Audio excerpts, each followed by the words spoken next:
ఆకాశం నిండా మబ్బులలుముకున్నాయి. గిరిజనపురం గ్రామం కొండపైనుంటుంది. సాయంత్రం 4 గంటలవుతుంది. ఊరి రచ్చబండ దగ్గర సుబ్బయ్య తాత కూర్చొని కొండ మీద నుండి వచ్చే దారి వైపు ఆశగా చూస్తున్నాడు. అప్పుడే రామన్న బాబాయ్ కాకి సంచి తగిలించుకుని ఆయాసపడుతూ కొండెక్కి ఊర్లోకి ప్రవేశించాడు. గాలిలో పచ్చి మట్టి వాసనొస్తుంది. రామయ్య బాబాయ్ చిరునవ్వుతో, ఏంటి సుబ్బయ్య తాత, ఈరోజు కూడా ముందే ఇక్కడికొచ్చి కూర్చున్నావా? వాన పడేలా ఉంది, లోపలికెళ్ళొచ్చుగా. సుబ్బయ్య తాత వణుకుతున్న చేతులతో కర్ర పట్టుకుని లేచి, రావన్నా, నా కొడుకు వాసు దగ్గర నుంచి ఏమైనా మొక్కొచ్చిందా నాయనా? 10 ఏళ్ళు దాటిపోయిందా ఢిల్లీ. ఒక్క పోస్ట్ కార్డు కూడా ముక్క రాయలేదు. ఆడెట్టా ఉన్నాడో, ఏం చేస్తున్నాడో ఆ కబురు తెలిస్తే ఈ ముసలి ప్రాణం హాయిగా పోయిద్ది. కనీసం వాడు క్షేమంగా ఉన్నాడని తెలిసిన చాలు నాయనా. రామన్న బాబాయ్ దిగులుగా ఆ సంచి చూసుకుని, లే తాత, ఈరోజు కూడా ఏ ఉత్తరం రాలా. కాని నువ్వు దిగులు పడబాకు, ఆడు ఖచ్చితంగా ఉత్తరం రాస్తాడు. ఏమో, బహుశా వచ్చే నెలలో వాడు కళ్ళ ముందు ప్రత్యక్షమైన ఆశ్చర్యం లేదు. నీ కొడుకు అక్కడికి పోడు, మా నూరి మట్టి వాసన అని మళ్ళీ ఇక్కడికే తెచ్చుద్ది. సుబ్బయ్య తాత కళ్ళు తుడుచుకుంటూ, ఆడు నన్ను మర్చిపోయి ఉంటాడు రామన్న. ఆడు పట్నం వెళ్ళినప్పుడు ఎంత సంతోషపడ్డాను. ఇప్పుడు ఆడు లేని ఈ పల్లె నాకు శ్మశానంలా కనిపిస్తుంది. గాలికి రేపరపలాడే దీపం లాంటి నా బతుకు ఎప్పుడు ఆరిపోతుందో ఏమో. పార్వతి అక్కడికొస్తూ, తాత, మా మామని ఎప్పుడు ఇలాగే అడుగుతావు? మా మామ తెచ్చే ఉత్తరాల్లో నీ సంతోషం కూడా ఉంటుందని మాకు తెలుసులే. లోపలికొచ్చి కొంచెం వేడివేడి అంబలి తాగు తాత, ఈ చలికి ఉపశమనం ఉంటుంది. రామన్న బాబాయ్ పార్వతి ఇంటికెళ్లాడు. ఆయన ముఖంలో ఏదో తెలియని అలజడి ఉంది. నెలకొకసారి పట్నం వెళ్లి వచ్చే రామన్నకు నెల క్రితం వాసు ఎక్కడున్నాడో తెలిసింది. కాని వాడు ఏదో ఇబ్బందిలో ఉండి తండ్రికి ఉత్తరం రాయడం లేదని అతనికి అర్థమైంది. రామన్న ఒక సాహసం చేశాడు. ఒక తెల్లటి పోస్ట్ కార్డు మీద వాసు పేరుతో తాని ఒక సందేశం రాశాడు. రామన్న బాబాయ్ తనలో తాను, సుబ్బయ్య తాత ప్రాణం దీపంలా కరిగిపోతుంది. వాసుకి నేను రాసిన ఆఖరి పోస్ట్ కార్డు ఆడికి చేరుంటుందా? నీ తండ్రి చావు బతుకుల్లో ఉన్నాడు, నువ్వు రాపోతే ఆయన కళ్ళు శాశ్వతంగా మూసుకుపోతాయని రాశాను. అది అబద్ధమే అయినా ఆ తండ్రి ప్రాణం కాపాడాలంటే అది అవసరం. ఆ ముక్క చదివిన ఆడిలో చల్లని రాపోతే ఆన్ని కొడుకు అని పిలవలేం. మామా, ఏంటి ఆలోచిస్తున్నావు? సంచిలో ఉన్న ఉత్తరాలన్నీ పనిచేసావు కదా, ముఖం ఎందుకు అంత పాలిపోయింది? పార్వతి, సుబ్బయ్య తాత కళ్ళల్లో ఉన్న ఆవేదన చూస్తుంటే నా గుండె తడిసిపోతుంది. ఈ సాయంత్రం మళ్ళీ కొండ దిగి బేస్ క్యాంప్కి వెళ్ళాలి. ఏదైనా టెలిగ్రామ్ వచ్చిందేమో చూడాలి. నా మనసులో ఏదో కీడు శంకిస్తుంది. ఏంటి మామా, ఆకాశం చిల్లులు పడేలా ఉంది, మెరుపులు ఊరిని దహించేసేలా ఉన్నాయి. ఇప్పుడు కొండ దిగడం ప్రాణాపాయం. రేపెళ్ళొచ్చు కదా. వద్దు పార్వతి, నా మనసేదో కీడు చెప్తుంది. ఈ రాత్రికి కబురు రాక తప్పదు. ఆ తండ్రి ఆశని నేను ఒక్క రాత్రి కూడా వాయిదా వేయలేను. రాత్రి 8 గంటలు. కుండపోత వర్షం మొదలైంది. ఉరుములు మెరుపులతో కొండ ప్రాంతం దద్దరిల్లుతోంది. రామన్న బాబాయ్ కొండ కింద ఉన్న పోస్ట్ ఆఫీస్లో ఉన్నాడు. అప్పుడే పట్నం నుండి వాసు పంపిన ఒక అత్యవసరమైన కబురు టెలిగ్రామ్ అక్కడికి చేరింది. ఆ కాగితం చూడగానే రామన్నకు విషయం అర్థమైంది. సుబ్బయ్య తాతకి వాసు వస్తున్నాడు, అనారోగ్యంతో ఉన్నాడు. రేపు ఉదయం కొండ కిందకి చేరుకుంటాడు, సిద్ధంగా ఉండండి. రామన్న బాబాయ్ ఆ టెలిగ్రామ్ చూడగానే వణికిపోయాడు. అది అత్యవసరమైన కబురు. 10 ఏళ్లుగా ఎదురు చూస్తున్న తండ్రికి ఈ విషయం ఇప్పుడే తెలియాలి. ఎందుకంటే వాసు పరిస్థితి బాగాలేదు. రేపు వాడొచ్చాక తాత గుండె ఒక్కసారిగా ఆనందాన్ని తట్టుకోలేదు. ఆయనను మానసిక సిద్ధం చెయ్యాలి. రామన్న బాబాయ్ తన ప్రాణాలను పణంగా పెట్టి ఆ చీకట్లో తుఫానులో మళ్లీ కొండెక్కడం మొదలుపెట్టాడు. దారిలో గాలులు మనుషులను ఎగరవేసేలా ఉన్నాయి. మెరుపులు వచ్చి కళ్ళు మిరుమిట్లు కొలుపుతున్నాయి. కారు చీకట్లో కళ్ళు తెరిచిన దారి కనిపించడం లేదు. రామన్న బాబాయ్ కాలు జారి ఒక చిన్న లోయ వైపు పడిపోయాడు. ఆయన ఆ నొప్పిని పట్టించుకోలేదు.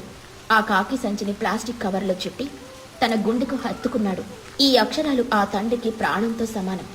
రామన్న బాబాయ్ వర్షంలో తడుస్తూ, తాతా, నీ కబురు తెస్తున్నాను తాత. ఈ చీకటి నన్ను ఆపలేదు. నీ 10 ఏళ్ల నిరీక్షణకి ఈ రాత్రి తెరపడాలి. నా కాళ్ళు సహకరించకపోయినా నా సంకల్పం నన్ను నడిపిస్తుంది. గిరిజనపురంలో పార్వతికి నిద్ర పట్టడం లేదు. రామన్న బాబాయ్ ఇంకా కొండపైకి రాలేదని ఆమెకు తెలుసు. ఆమె సోములు బావను లచ్చయ్య మామను పిలిచింది. బావా, మా మావ ఈ వానలో కొండపైకి వస్తున్నట్టు నాకు అనిపిస్తోంది. ఆయన మనసు నాకు తెలుసు. సుబ్బయ్య తాత కబురేమైనా వచ్చుంటే ఆయన ఈ సమయంలోనైనా వస్తాడు. మనం ఊరికే ఉండకూడదు. పార్వతి, బయట గాలి చూడెట్టా ఉందో, పెద్ద పెద్ద చెట్లు కూలిపోతున్నాయి. లాంతర్లు ఎలగటంలా. మనం ఎట్టా వెళ్తాం? ఈ చీకట్లో కొండ దిగడం అంటే చావుకి ఎదురెళ్ళటమే. సోములు, రామన్న మన ఊరి కోసం 10 ఏళ్లుగా ప్రతిరోజు కొండెక్కాడు. మన కబుర్లు ఆయన సంచిలో దాచుకుని మోశాడు. ఆయన మన ఊరికి ఎలుగు. ఇప్పుడైనా ఆపదలో ఉంటే మనం సూత్తా కూర్చుందామా? బాబాయ్కి ఏమన్నా అయితే ఈ ఊరు మళ్ళీ కబురు చూడదు. అందరూ కాగడాలు తయారు చేయండి. ఆముదు నూనె పోసి బట్టలు చుట్టండి.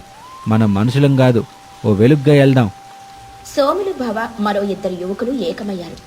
వర్షంలో కాగడాలు ఆరిపోకుండా ఉండడానికి వారొక ఉపాయం చేశారు. పాతకాలపు పెద్ద తాటాకు గొడుగులను తీసుకున్నారు. ఆ గొడుగుల కింద కాగడాలను ఉంచి పైన తడవకుండా జాగ్రత్త పడ్డారు. అంతేకాకుండా కాగడాల చుట్టూ ఆముదం పూసిన గోని సంచులను గొడుగుల్లా కప్పారు. దీనివల్ల గాలికి నిప్పారదు, వాన నీరు నేరుగా మంట మీద పడదు. ఒకరికొకరు చీకటిని చీల్చుకుంటూ రామన్న బాబాయ్ కోసం వెతకడం మొదలుపెట్టారు. కొండదారిలో ఒక పెద్ద బండరాయి వెనుక రామన్న బాబాయ్ వణికిపోతూ అలసటతో కూర్చొనున్నాడు. దూరం నుండి వస్తున్న తాటాకు గొడుగుల వెలుగు ఆయన కంటికి కనిపించింది. సోములు బావ గొంతు వినిపించింది. బాబాయ్, రావణ బాబాయ్, ఎక్కడున్నావు? మేము వచ్చాం బాబాయ్. రామన్న బాబాయ్ నీరసంగా, సోములు, ఇక్కడున్నాన్రా, ఇట్రండి. సంచిని జాగ్రత్తగా పట్టుకోండి. రామన్నను చేరుకున్నాడు. ఆ తాటాకు గొడుగులను రామన్నకు కూడా నీడగా పట్టి ఆయనను జాగ్రత్తగా భుజాల మీద మోస్తూ ఊర్లోకి తీసుకొచ్చారు. రామన్న బాబాయ్ తడిసి ముద్దయిపోయాడు. కాని తన సంచిని మాత్రం ప్రాణంలా గుండెలకు హత్తుకు అందరూ కలిసి సుబ్బయ్య తాత ఇంటికెళ్లారు. తాత తన గుడిసెలో కిరోసిన్ దీపం వెలుగులో వణుకుతూ కూర్చొనున్నాడు. రామన్న బాబాయ్ వణుకుతున్న చేతులతో టెలిగ్రామ్ తీశాడు. తాత, ఇదిగో ఉత్తరం కాదు, టెలిగ్రామ్ వచ్చింది. నీ కొడుకు వాసు వస్తున్నాడు తాత. రేపుదయం వాడిని కళ్ళ ముందుంటాడు. నీ తలరాతలో ఆనందం రాసింది తాత. ఆ నిన్ను మర్చిపోలే తాత. సుబ్బయ్య తాత టెలిగ్రామ్ అందుకుని కళ్ళకి అద్దుకుంటూ బోరున ఏడ్చాడు. రామన్నా, ఈ కబురు కోసం 10 ఏళ్లుగా ప్రాణం బిగబట్టుకొనున్నాన్రా. ఈ రాత్రి ఈ వానలో నువ్వు నా కోసం ఇక్కడి దాకా వచ్చావా? నువ్వు పోస్ట్ మ్యాన్వి కాదు నాయనా, నువ్వు మా ఇంటి దేవుడివి. నా కొడుకు కబురు గంటే నిన్ను ప్రాణాలతో జోత్తంటే నాకింకా సంతోషంగా ఉంది నాయనా. మనుషుల మధ్య ఎంత ప్రేమ ఉంటుందని నేను ఈ రోజే చూశాను నాయనా. ఇక మరుసటి రోజు ఉదయం వర్షం తగ్గింది. కానీ ఆకాశం ఇంకా దిగులుగానే ఉంది. కొండ కింద నుండి ఒక వ్యక్తి నీరసంగా నడుచుకుంటూ వస్తున్నాడు. అతని వాసు. 10 ఏళ్ల పట్నం జీవితం అతన్ని బాగా కృంగదీసింది. కళ్లల్లో నీరు నిండిపోయాయి. తండ్రి కొడుకులు కలుసుకున్న దృశ్యం చూసి ఊరంతా కన్నీళ్లు పెట్టుకుంది. ఊరి పొలిమేరల వద్దే వాసు తండ్రి కాళ్లకు నమస్కరించాడు. నాన్నా, నన్ను క్షమించు. అన్నీ పోగొట్టుకున్నానని సిగ్గుతో నీకు ఉత్తరం కూడా రాయలేదు. కాని రామన్న బాబాయ్ రాసిన ఆఖరి పోస్ట్ కార్డ్ నన్ను మేల్కొల్పింది.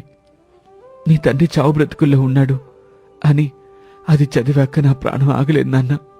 నేనంతటి పాపాత్ముణ్ణి నిన్నిలా వదిలేశాను. నీకంటే ఆస్తి నాకేముందిరా? నువ్వొచ్చావుగా, అదే చాలు. రామన్న బాబాయ్ పుణ్యమా అని ఈరోజు మనం మళ్ళీ కలిశాం. ఆయన దేవుళ్లాంటి మనిషిరా. రామన్న, నువ్వు ఉత్తరాలు పంచటం మాత్రమే కాదు, పడిపోతున్న బంధాల్ని కూడా కలిపి గడుతున్నావు. ఈ చీకటి గ్రామానికి వెలుగు నువ్వు మోసుకొచ్చి ఈ కబుర్లలోనే ఉంది. ఈ రోజు ఈ టెలిగ్రామ్ రాకపోయుంటే సుబ్బయ్య తాత ప్రాణాలు పోయేవి. నీ కాకి చొక్కా ఎనుకున్న ఆ బంగారు మనసు మాకీ రోజు అర్థమైంది. కొన్ని నెలల తర్వాత గిరిజనపురానికి కరెంట్ వచ్చింది. వీధి బల్బులు వెలుగుతున్నాయి. కాని రామన్న బాబాయ్ కొండెక్కి వస్తున్నప్పుడు వచ్చే ఆ సందడి మాత్రం తగ్గలేదు. వాసు ఇప్పుడు తండ్రితో కలిసి వ్యవసాయం చేసుకుంటున్నాడు. ఊరి ప్రజల మధ్య విభేదాలు తగ్గిపోయాయి. అందరూ ఒకరికొకరు తోడవ్వాలనే పాఠం ఆ తుఫాను రాత్రి నేర్పింది. రామన్న బాబాయ్, ఆ రోజు మీరు రాసిన ఆఖరి పోస్ట్ కార్డ్ రాకపోతే నేనిక్కడ ఉండేవాణ్ణి కాదు. అది అబద్ధమని తెలిసినా అది నా కళ్ళు తెరిపించిన సత్యం బాబాయ్.